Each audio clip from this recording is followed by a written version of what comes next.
Hello students. तो बच्चों आज की क्लास में हम डिस्कशन करने वाले हैं एनसीईआरटी का क्वेश्चन नंबर 11, लेक्चर नंबर 5 है बच्चों।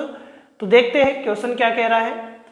ए पॉलीथीन पीस, एक तो बच्चों ये पॉलीथीन है अपने पास में और एक वूल अपने पास है, दोनों को रब फ्रिक्शन करवाया गया है। फ्रिक्शन करवाने से क्या देखा गया है कि इस पॉलीथीन पर a polythene piece rub with wool is found to have negative charge of 3 × 10⁻⁷ coulomb.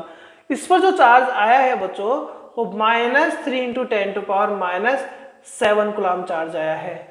यदि इस पर नेगेटिव चार्ज आ रहा है तो हम ये कह सकते हैं कि इलेक्ट्रॉन जो है बच्चों वूल से कहाँ ट्रांसफर हो रहा है, पॉलीथीन की साइड ट्रांसफर हो रहा है। तभी बच्चों ये पॉजिटिव चार्ज होगा और ये क्या होगा, नेगेटिव चार्ज होगा।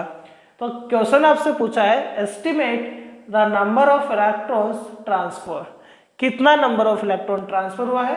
तो बच्चों हम पढ़ चुके हैं Q = क्या होता है, +- NE होता है। सो N क्या होगा बच्चों, QE रहेगा, नेगेटिव है। Q कितना बच्चों, Q कितना है, तो Q चार्ज कितना है बच्चों, यहाँ 3 × 10⁻⁷ और ये नेगेटिव चार्ज आ रहा है 1.6 × 10⁻⁻19 कूलम। तो इसको बच्चों हमने सोल्व कर रखा है, मैं बता देता हूँ इसका वैल्यू कितना आएगा। इसका वैल्यू आएगा बच्चों 1.875 × 10⁻12 इलेक्ट्रॉन। तो ये नंबर ऑफ इलेक्ट्रॉन अपने पास, यानी वूल ने इलेक्ट्रॉन दिया है और पॉलीथीन पीस ने कितना इलेक्ट्रॉन लिया है बच्चों, 1.875 × 10⁻12 इलेक्ट्रॉन लिया है। सेकंड क्वेश्चन ये कह रहा है is there a transfer of mass from wool to polythene, क्या एग्जैक्टली मास ट्रांसफर हुआ है, बिल्कुल। कि बच्चों यदि ये इलेक्ट्रॉन दे रहा है तो इसका मास क्या हो रहा होगा बच्चों, डिक्रीज होगा, और यह पॉलीथीन का मास क्या होगा बच्चों, इंक्रीज होगा।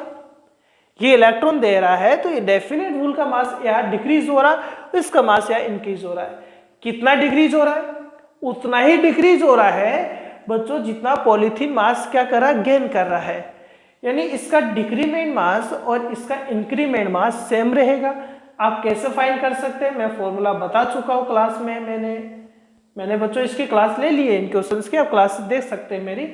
इंक्रीमेंट डिक्रीमेंट के लिए कितने इलेक्ट्रॉन दे रहा है बच्चों, तो नंबर ऑफ इलेक्ट्रॉन्स को आप एक मास ऑफ इलेक्ट्रॉन से मल्टीप्लाई करेंगे।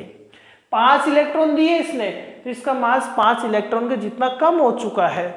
इसने 10 इलेक्ट्रॉन दिए तो इसका मास 10 इलेक्ट्रॉन का जितना कम हो चुका है।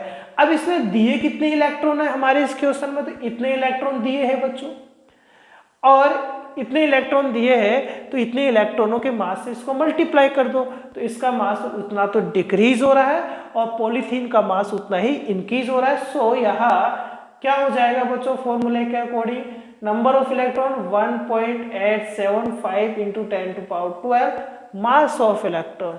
मास ऑफ इलेक्ट्रॉन 9.1 × 10⁻31 होता है। इसको सोल्व करने पर आपके पास जो रिजल्ट आएगा बच्चों, आएगा 1.706 × 10⁻18 kg। ठीक है, ये हमने सोल्व करके यहाँ लिख दिया है, आप कैलकुलेट कर लेंगे। ठीक है बच्चों, थैंक यू।